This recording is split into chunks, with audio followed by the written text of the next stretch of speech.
ಈ ಶ್ರೀಮಂತ ನಾಗೇಶಗೌಡನೆಂದರೆ ಇವನ ಚಮತ್ಕಾರ ಗೊತ್ತಾ?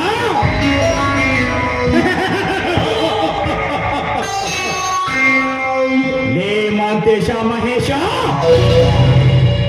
ನಿಮ್ಮ ತಂದೆ ಮಾಡಿದ ಅವಮಾನ ನಮ್ಮ ತಂದೆಗೆ ಅದು ಎದೆಯಲ್ಲಿ ರಕ್ತ ಬಿಸಿ ಬಿಸಿನೆ ಕುದಿತಾ ಇದೆ.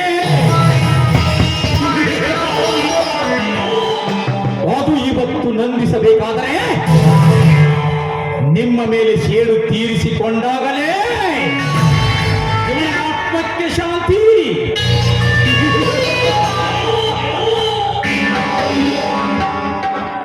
ಮಹೇಶ, ನಿಮ್ಮ ಮನೆಯನ್ನು ಸರ್ವನಾಶ ಮಾಡಬೇಕಾದ್ರೆ ನನ್ನ ಪ್ರೇಯಸಿ ಕವಿತಾಳನ್ನು ಮಹೇಶ ನಿನ್ನ ಕೊರಳಿಗೆ ಕಟ್ಟಿ ನಿಮ್ಮ ಅಣ್ಣ ತಮ್ಮಂದಿರನ್ನು ಚಿತ್ರಹಿಂಸೆ ಕೊಟ್ಟು ಬೇರೆ ಬೇರೆ ಮಾಡಿದಾಗಲೇ ನಾಗೇಶನ ಆತ್ಮಕ್ಕೆ ಶಾಂತಿ.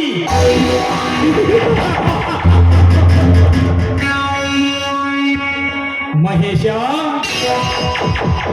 ನನ್ನ ಜೊತೆನೆ ಎದುರ ಬದ್ರ ಬಿಸ್ನೆಸ್ ಮಾಡಕ್ ಕೊಟ್ಟಿಯ ಮಗನ? ಎದುರ ಬಂದ್ರ ಕತ್ತರಿಸ್ತೀನಿ ಮಕ್ಕಳು.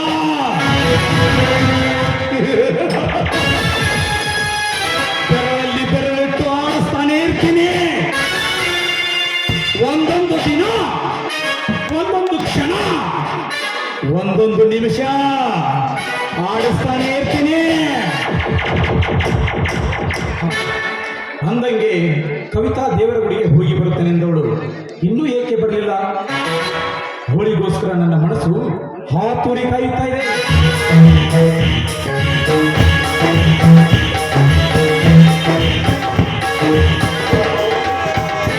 ಯಾಕೆ ನಾಗೇಶ್, ಏನೋ ವಿಚಾರ ಮಾಡಿದೆ ಅಂತ ಕಾಣಿಸುತ್ತೆ?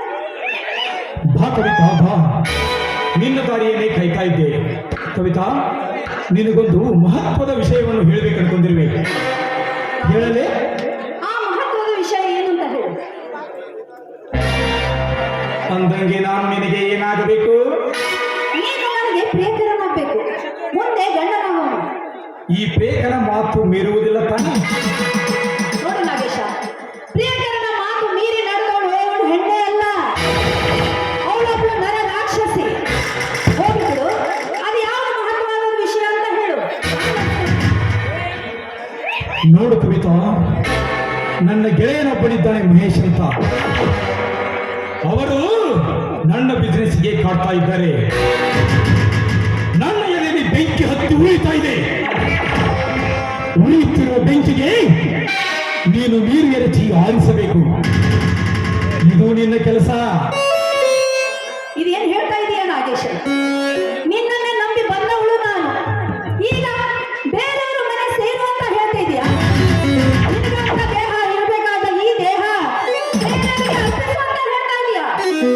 ಅರ್ಪಿಸಲೇಬೇಕು ಕವಿತಾ.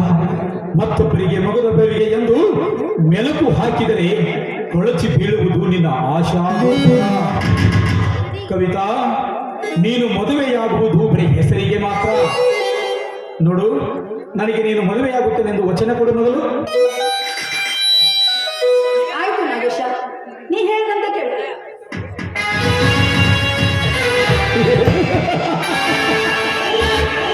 ನೋಡು ಕವಿತಾ, ನೀನು ವಚನ ಕೊಟ್ಟ ಪ್ರಕಾರ ನೀನು ನಡೆದುಕೊಳ್ಳಬೇಕು.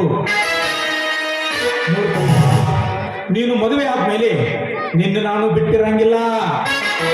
ಆವಾಗ ನಿನ್ನ ಹತ್ರ ಬರ್ತಾನೆ ಇರ್ತೀನಿ, ಹೋಗ್ತಾನೆ ಇರ್ತೀನಿ. ನೀನೇನು ಚಿಂತಿಸ್ಬೇಡ.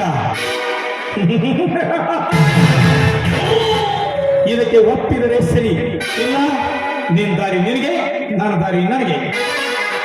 ಆಯ್ತು ನಾಗೇಶ, ನೀ ಹೇಳ್ದಂತ ಕೇಳ್ತೀನಿ.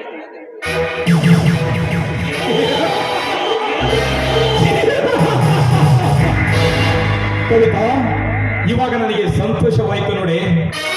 ಚಿನ್ನ, ಇದೇ ಸಮಯದಲ್ಲಿ ಒಂದು ಹಾಡನ್ನು ಹಾಡಬಾರದು?